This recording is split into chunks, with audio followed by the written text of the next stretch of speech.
Dear students and teachers, welcome to Digital Lessons. Today, let us learn about the key concepts of 6th, 7th and 8th classes that are required to understand the biology concepts of 9th class. In this session, we will try to understand living things, non-living things, cell, microorganisms and ecosystems.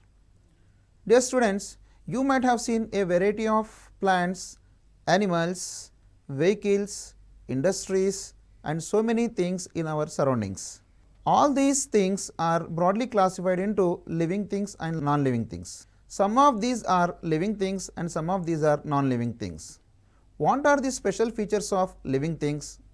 Now let us try to understand about living things. Living things have some specialized characteristic features compared to non-living things. They are movement, growth, food collection, breathing, excretion, response, reproduction and so on. Living things move from one place to another.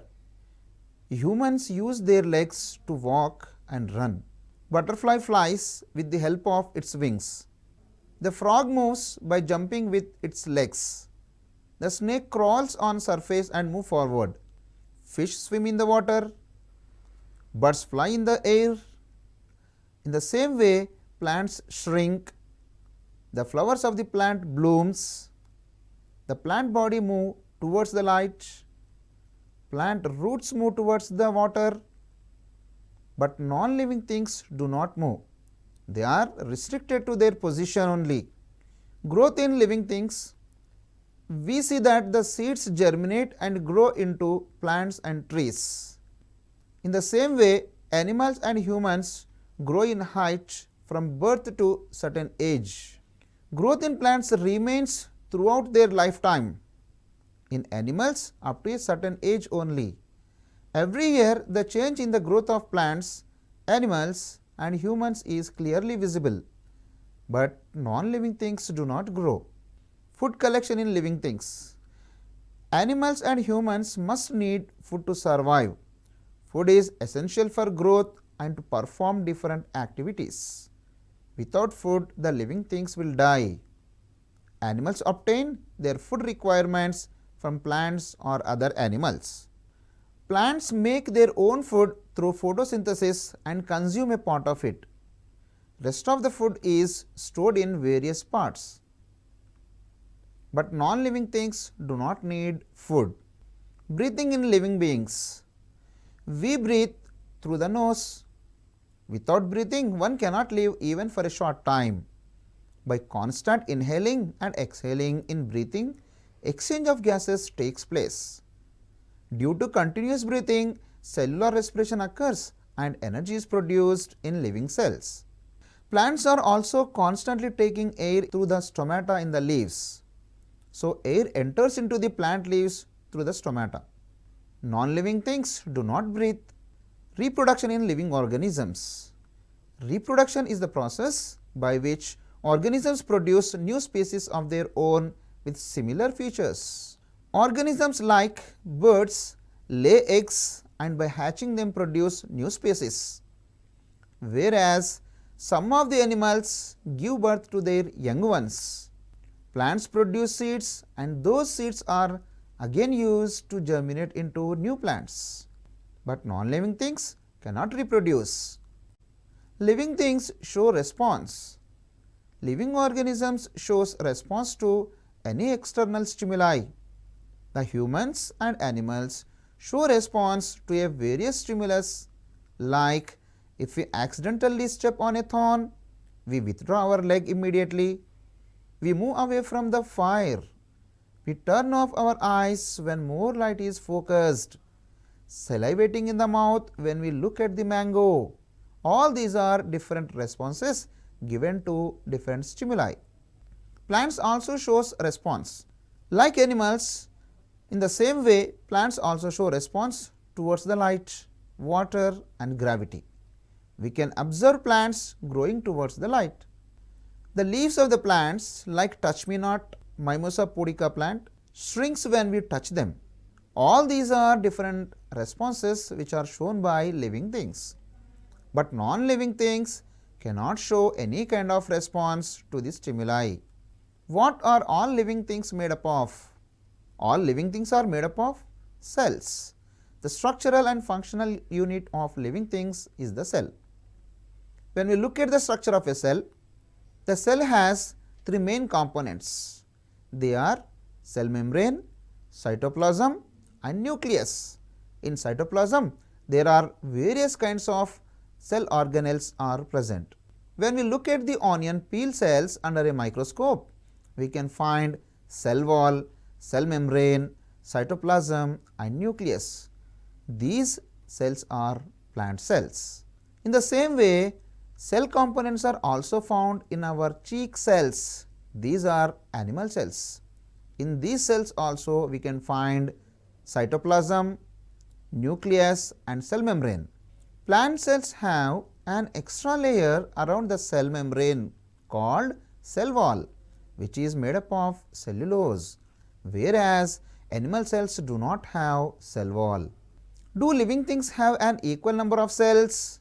Some organisms have a single cell. They are called unicellular organisms.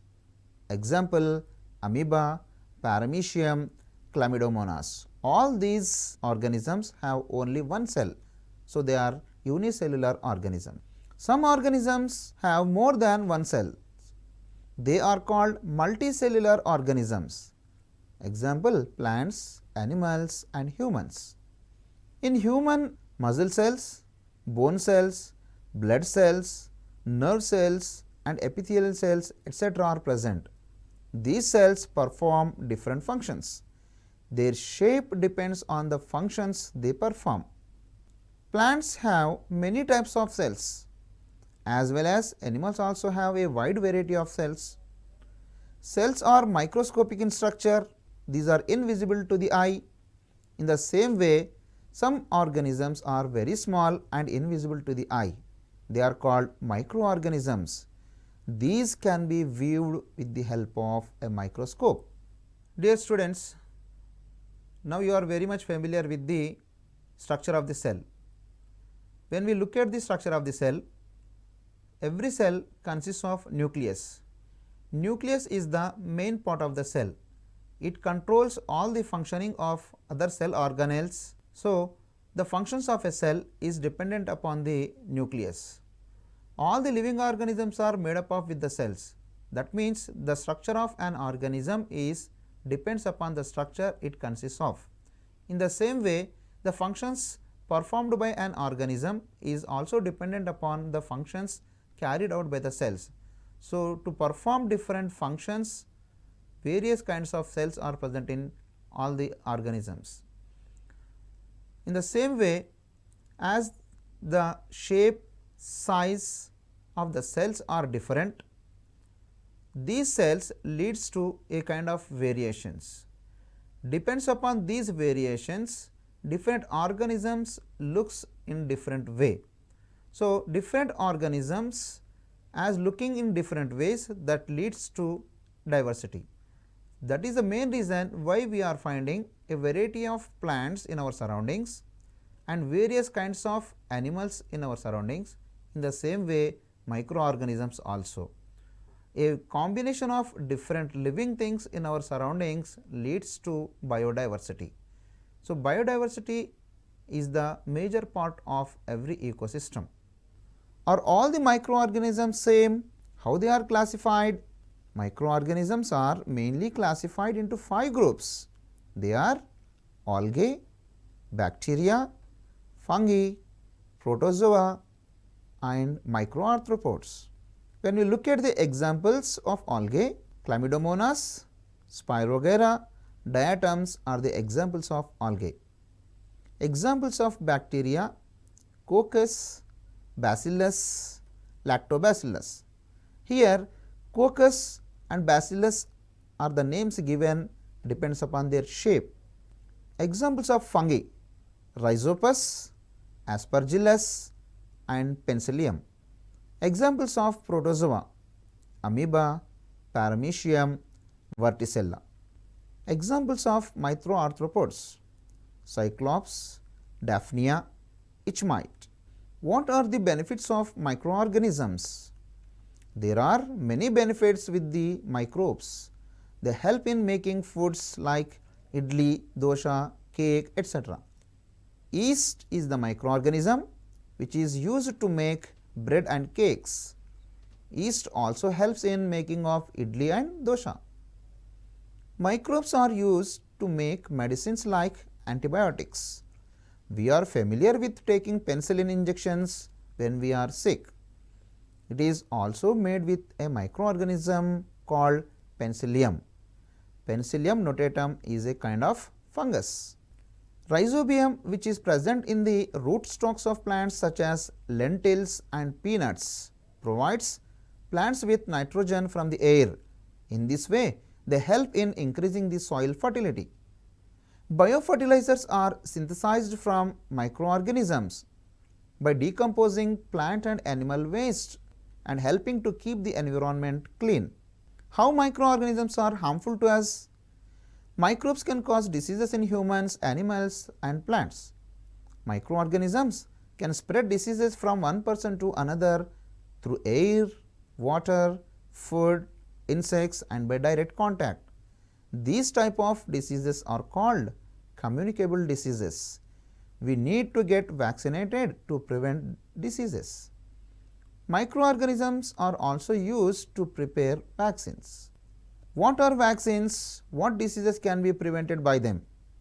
The weakened and dead disease causing microorganisms which are injected in our body is called vaccines. They promote our body to produce antibodies and destroy pathogens. Vaccines gives protection from the diseases. The smallpox vaccine was first discovered by a scientist named Edward Jenner. This was the first vaccine discovered. Children are vaccinated against the diseases like tuberculosis, whooping cough, diphtheria and tetanus. Louis Pasteur invented the vaccine for dog bite disease called rabies. Pulse polio drops are also a kind of vaccine given to 0 to 5 years age group of children. Which diseases are caused in animals by microorganisms? Several diseases are caused by microorganisms in animals such as foot and mouth disease, septicemia in cattle, anthrax in sheep and goats, likewise viral diseases in fishes and prawns, bird flu, foulpox disease in poultry and rabies disease in dogs. Which diseases are caused in plants by microorganisms? Citrus canker by bacteria in lemons, red rot disease in sugarcane, ticker disease in groundnut, smart disease of rice by fungi, tobacco mosaic by virus are the diseases caused by microorganisms in plants. Where do we find microorganisms? Microorganisms are found everywhere. They are present in water, air, on plants, animals and human body. They are also found in extreme cold and hot conditions. Different microorganisms live in different environments. They are of various kinds. A variety of organisms are found in our surroundings.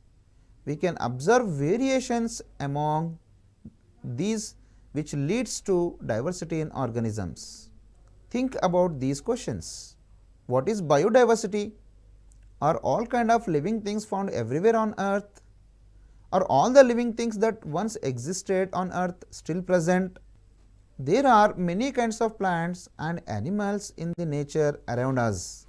They are unique about their color, shape, size and other characteristics, and every organism in nature has its own priority. This is called biodiversity. There are many plants and trees around us. Each plant is different in shape compared to the other plant.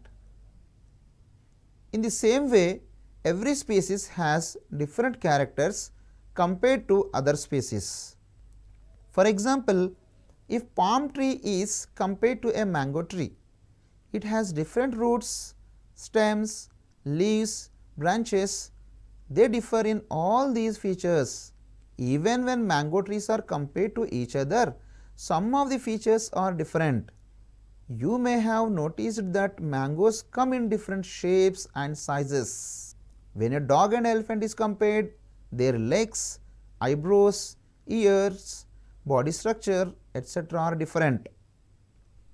It can be observed that some characters are different even when two dogs are compared.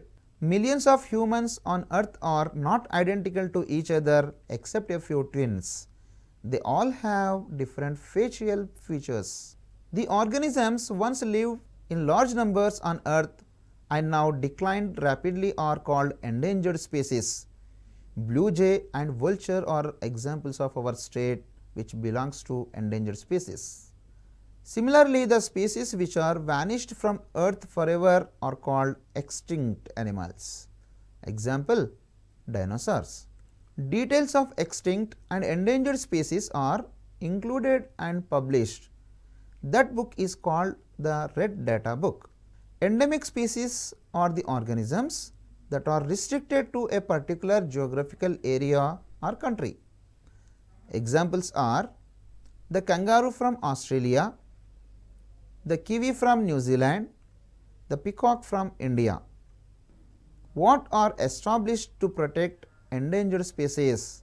Human activities in the name of urbanization and development are damaging the existence of flora and fauna. That is why national parks and sanctuaries have been established for the protection of species. National parks are areas where wildlife is protected in their natural habitat over a vast area.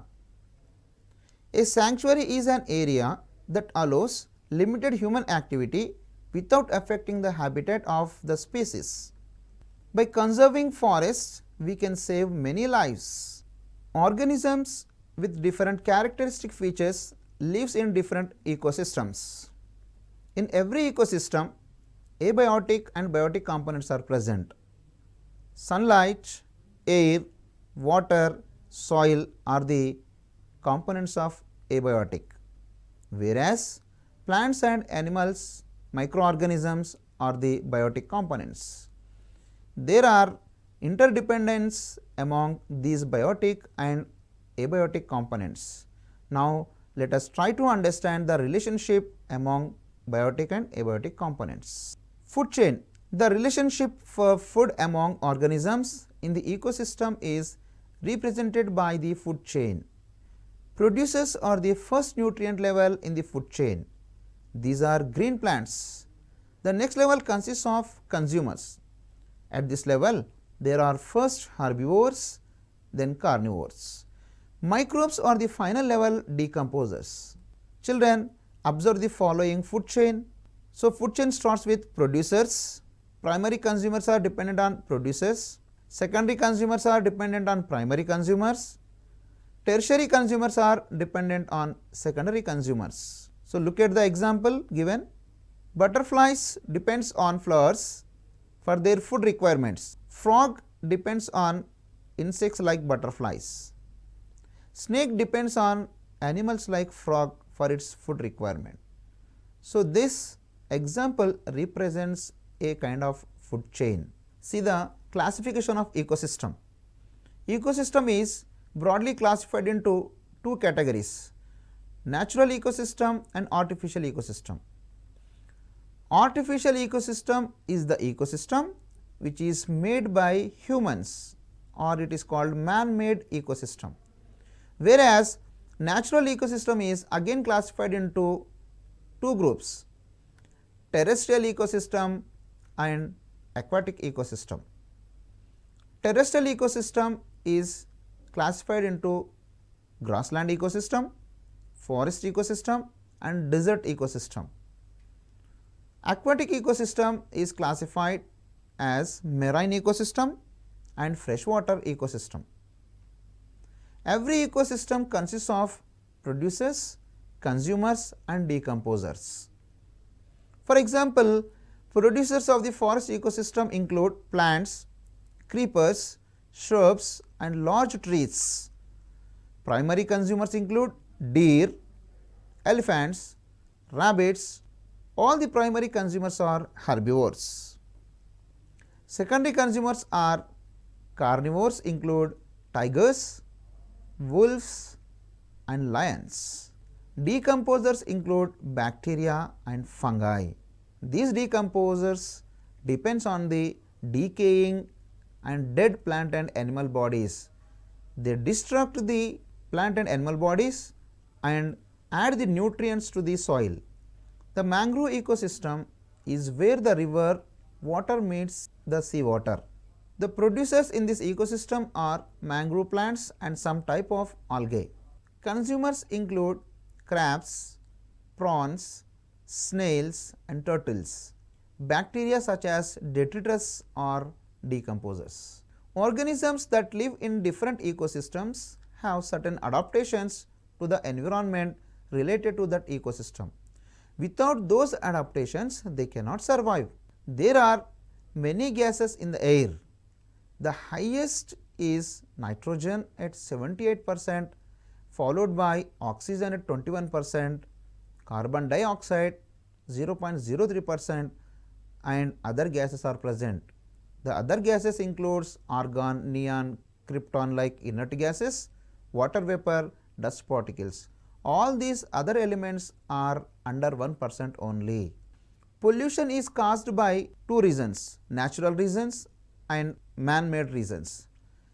Here forest fire is the natural reason, volcanic eruptions, whereas human activities such as burning fuel, industrial effluents, setting up power plants and using mines and chemicals, all these are man-made reasons that leads to pollution.